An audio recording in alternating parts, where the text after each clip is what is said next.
Evangelho, quarta-feira da quarta semana do Tempo Comum, hoje memória de São João Bosco, sacerdote. O Senhor esteja convosco, Ele está no meio de nós. Proclamação do Evangelho de Jesus Cristo, segundo São Marcos. Glória a vós, Senhor. Naquele tempo, Jesus foi a Nazaré, sua terra, e seus discípulos o acompanharam. Quando chegou o sábado, começou a ensinar na sinagoga. Muitos que escutavam ficavam admirados e diziam: de onde recebeu ele tudo isso? Como conseguiu tanta sabedoria e esses grandes milagres realizados por suas mãos? Este homem não é o carpinteiro, filho de Maria, irmão de Tiago, de José, de Judas e de Simão? Suas irmãs não moram aqui conosco? E ficaram escandalizados por causa dele. Jesus lhes dizia: um profeta só não é estimado em sua pátria, entre seus parentes e familiares. E ali não pôde fazer milagre algum. Apenas curou alguns doentes, impondo-lhes as mãos. E admirou-se com a falta de fé deles. Jesus percorria os povoados da redondeza, ensinando. Palavra da salvação. Glória a vós, Senhor. Quarta-feira da quarta semana do Tempo Comum, hoje memória de São João Bosco, sacerdote. Em nome do Pai, do Filho e do Espírito Santo. Amém. Queridos irmãos e irmãs, a Santa Liturgia nos entrega o início do 6º capítulo do Evangelho de São Marcos, juntamente com a memória de São João Bosco, que nós vamos ter a oportunidade daqui a pouco de ouvir um texto de São João Bosco e um trechinho da sua biografia. Se temos algo a considerar de São João Bosco em relação ao Evangelho de hoje, é a sua completa confiança. Como assim, Padre Fábio? Exatamente aquilo que os cidadãos da cidade de Nazaré não tiveram. Diante do extraordinário, eles se escandalizaram. Quantas vezes, meus irmãos e minhas irmãs, Deus nos surpreende, mas o nosso coração está tão fechado nas expectativas que queremos que o surpreender-nos de Deus nos causa um escândalo. Aqueles que moravam em Nazaré, que conheciam a família de Jesus, conheciam a Virgem Maria, conheciam São José, conheciam Nosso Senhor. E a pergunta que fica é: como assim conviverem ao lado dessas pessoas e não perceberem o quanto de Deus tem presente na vida delas? Uma lâmpada não passa desapercebida quando colocada no candeeiro de uma casa. Uma cidade não pode ser escondida no alto de um monte. Como ter convivido ao lado da Virgem Maria, de São José e de Nosso Senhor não gerou no coração daqueles que com eles estiveram uma percepção de uma presença de Deus maior, ao menos isso, né? Uma presença de Deus maior, mais intensa na vida dessa família. Não é de impressionar que o Senhor se admire com Nazaré pela pouca fé daqueles que ali estão. De fato, queridos irmãos e irmãs, muitas vezes é possível que uma pessoa se feche de tal forma à sensibilidade do agir de Deus que não consiga ver mais do que o reflexo das suas próprias expectativas e não consiga esperar mais de Deus do que apenas a realização das suas próprias expectativas. aqueles que estavam em Nazaré não se deixavam surpreender, não se deixavam maravilhar pelo poder de Deus. Tudo aquilo que o Senhor realizava não era evidência suficiente para compreender que Deus estava com ele. De fato, pode acontecer que algum coração, por não se dar a essa abertura da presença do Senhor, vá desaprendendo a reconhecê-lo. Na vida de São João Bosco, ele perdeu seu pai ainda muito novinho, mas teve por si seus irmãos e especialmente sua mãe, que sempre se dedicaram para ensinar-lhe a perceber Deus em todas as coisas, a perceber Deus que cuida da família, que socorre e ampara nos momentos difíceis. Mas ele deixou que o papai morresse, mas ele continua permitindo que nós estejamos unidos. Mas ele não poderia ter feito alguma coisa por nós? Ele nos entregou uns aos outros e permanece conosco. Uma mãe forte, irmãos fortes, que sempre o ajudaram a perceber a presença de Deus. Como é importante e como Deus multiplica essas pessoas na nossa vida, seja no seio da nossa família, seja no entorno do nosso cotidiano. São João Bosco foi essa pessoa para muitos meninos daquela época em que a Revolução Industrial aumentava significativamente o número de órfãos e desfrutava dessa realidade, arrastando para o trabalho, em um trabalho praticamente de escravidão, crianças e mulheres em todas as partes, inclusive no norte da Itália, onde estava São João Bosco, na região de Turim. Mas aí a gente vê, meus irmãos, aquele que tanto recebeu do Senhor na sua misericórdia, aquele que foi auxiliado pela Virgem Auxiliadora, se fez auxílio por seus irmãos e entregou sua vida para que eles conseguissem reconhecer a presença de Deus. O Senhor me coloca na vida do meu irmão para que eu possa ser esse instrumento que o ajude a perceber as maravilhas de Deus que estão acontecendo entre nós.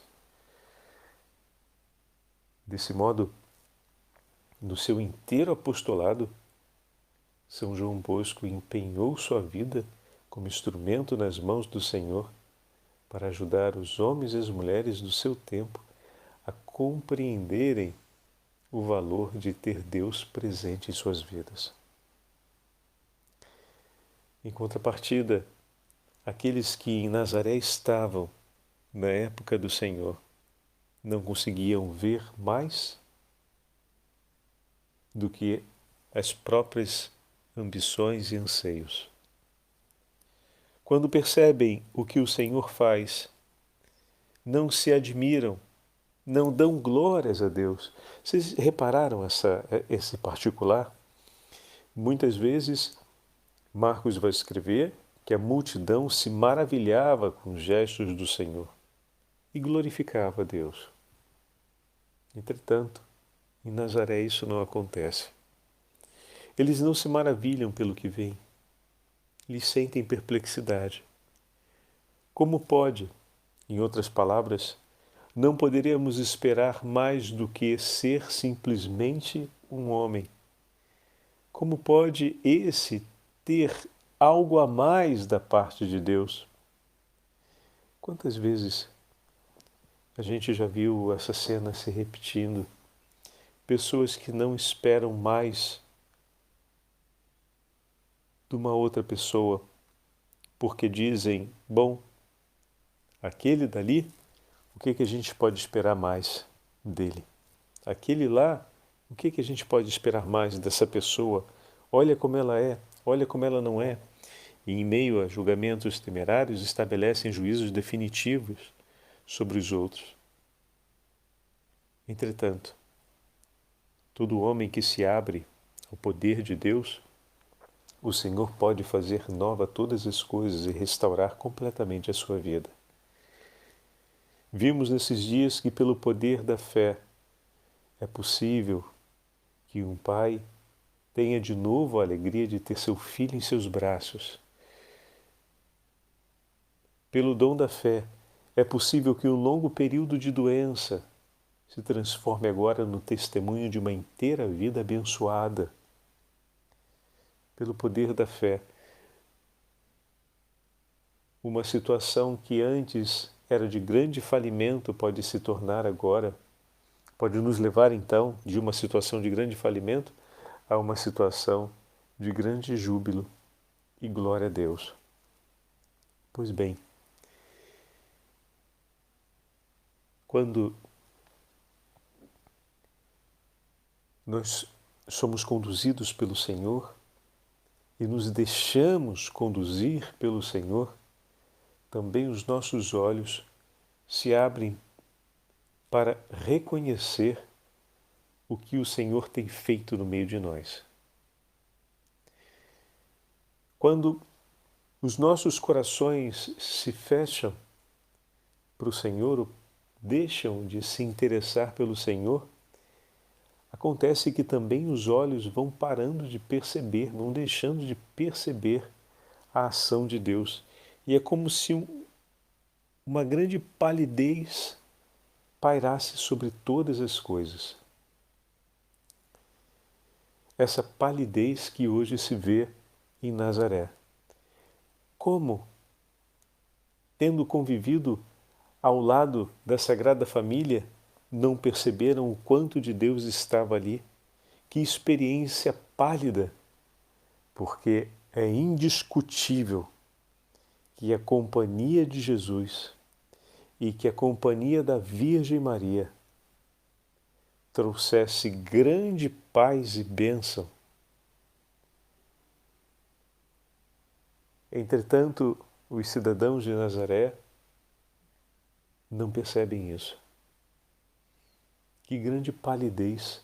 Como posso conviver ao lado de alguém que tem a plenitude das virtudes e isso não causa em mim nenhum desejo de querer estar mais próximo, de querer, como assim, conviver com alguém que tem as virtudes no grau máximo e isso não inspirar absolutamente em nada em quem partilha com essa pessoa o dia a dia?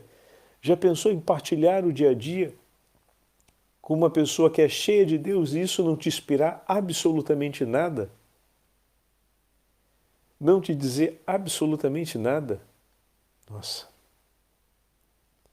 que grande cegueira, ou que grande ausência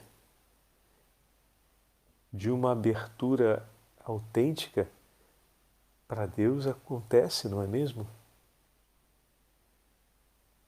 Nós nos damos conta, quando estamos ao lado de uma pessoa, através do modo dela de ser, se essa pessoa é uma pessoa inteligente, se essa pessoa é uma pessoa entusiasta, se essa pessoa é uma pessoa melancólica, né? Nós nos damos conta rápido do, digamos assim, do humor da pessoa e de algumas características daquela pessoa. Como viver ao lado da Virgem Maria, que tem a plenitude das virtudes de Nosso Senhor, e não nos darmos conta do quanto de Deus está presente na vida daquela pessoa e de não nos sentirmos atraídos por isso, né? Veja, um coração pobre na experiência de fé pode conviver ao lado de Deus sem reconhecê-lo. Pode dividir o cotidiano com Ele sem percebê-lo. São João Bosco, em vez, teve a graça da assistência divina, assim como nós também temos, de ter ao seu lado pessoas que sempre o inspiraram a desejar o que era de Deus e desde sua tenra infância buscou aquilo que o Senhor lhe propôs. E encontrando na sua família, depois como eu falei, já, na sua família, no seu diretor espiritual, a orientação necessária para jamais deixar de ter o seu coração atento, bem acordado para perceber os sinais do Senhor. E o grande testemunho como educador e homem de Deus que Dom Bosco nos dá é dessa total entrega e confiança no Senhor. Com olhos aguçados, ele sabia perceber o que de Deus havia em cada pessoa e estimar isso com todo o seu coração, ao ponto de levar o outro a desejar mais a Deus. Estimar a presença de Deus no meu irmão ao ponto de entusiasmá-lo a desejar mais o que é de Deus em sua vida, a desejar ter mais daquilo que é de Deus presente em sua vida, ter olhos capazes de perceber isso no irmão e de entusiasmá-lo. Eis aqui o pedido para fazermos hoje ao Senhor. Dai-nos, Senhor, essa graça pela intercessão de São João Bosco, porque essa graça é muito importante para a nossa vida em comunidade, também a nossa vida em família. São João Bosco escreve essas palavras falando a respeito do cuidado com o próximo.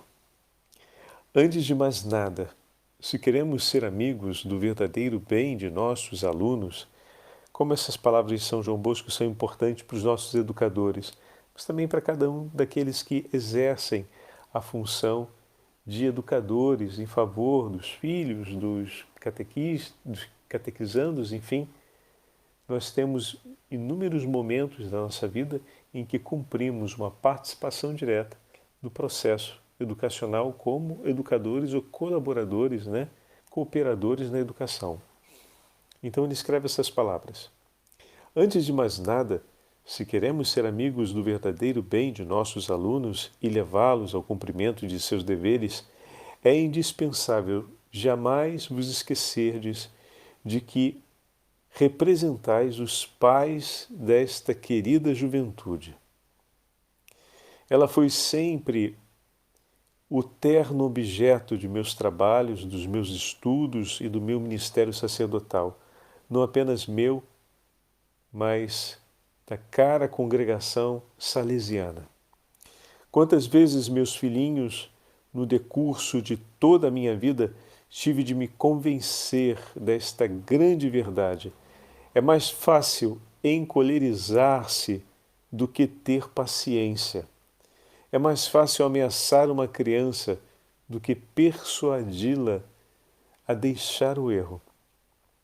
Direi mesmo que é mais cômodo para nossa impaciência e nossa soberba castigar os que resistem do que corrigi-los, suportando-os com firmeza e suavidade de trato. Tomai cuidado para que ninguém vos julgue dominados por um ímpeto de violência e indignação quando forem contrariados. Olha que forte.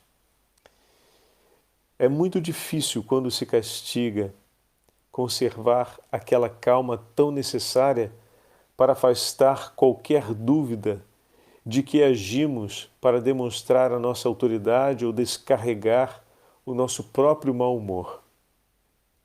Consideremos como nossos filhos aqueles sobre os quais exercemos certo poder e responsabilidade. Ponhamo-nos a seu serviço, assim como Jesus, que veio para obedecer e não para dar ordens. Envergonhemo-nos de tudo o que nos possa dar aparência de dominadores e de opressores. E se algum domínio exercemos sobre eles, é para melhor servi-los e para cuidá-los no amor. Assim procedia Jesus com seus apóstolos. Ele tolerava-os na sua ignorância e rudeza, e até mesmo na pouca fidelidade que demonstravam. A afeição e a familiaridade com que tratava os pecadores era tais que em alguns causava espanto, em outros até mesmo escândalo, mas em muitos, é preciso dizer, infundia a ele a esperança de receberem um dia o perdão de Deus. Por isso nos ordenou que aprendêssemos com ele a sermos mansos e humildes de coração, para ganharmos muitos corações para o céu. Uma vez que são nossos filhos, afastemos então toda cólera quando devemos corrigir-lhes as faltas, ou pelo menos a moderemos de tal modo que pareça totalmente dominada e de fato seja pela temperança. Nada de agitação de ânimo, nada de desprezo no olhar, nada de injúrias nos lábios. Então sereis verdadeiros pais e conseguireis uma verdadeira correção desses pequeninos. Em determinados momentos muito graves, eu vos recordo, vale mais uma recomendação a Deus, um ato de humildade perante Ele, do que uma tempestade de palavras que só fazem mal a quem as ouve e não tem proveito algum para quem as merece, e termina por deixar o nosso coração profundamente agitado e desgostoso. Muito bem. Com essas palavras, São João Bosco nos dá grandes diretrizes sobre a educação, mas, sobretudo, nos ilumina no desejo e na possibilidade de vermos mais Deus em tudo aquilo que fazemos. O próprio processo educacional, ele tem por característica, segundo o ensinamento de Dom Bosco, ser um testemunho da amabilidade de Cristo, o que é um grande desafio. Mas, para que seja cumprido esse desafio, é importante que os nossos olhos sejam sensíveis o suficiente para ver Deus presente no próximo e para perceber Deus agindo em nós e no meio de nós. Que pela intercessão de Dom Bosco nós possamos sempre mais crescer no amor a Deus e na entrega de amor por nossos irmãos e irmãs. O Senhor esteja convosco, Ele está no meio de nós. Pela intercessão de São João Bosco e pela intercessão da Santa Mãe de Deus, a Beatíssima Virgem Maria, sob o título de Nossa Senhora Auxiliadora, abençoe-vos o Deus Todo-Poderoso, Pai, Filho e Espírito Santo. Amém.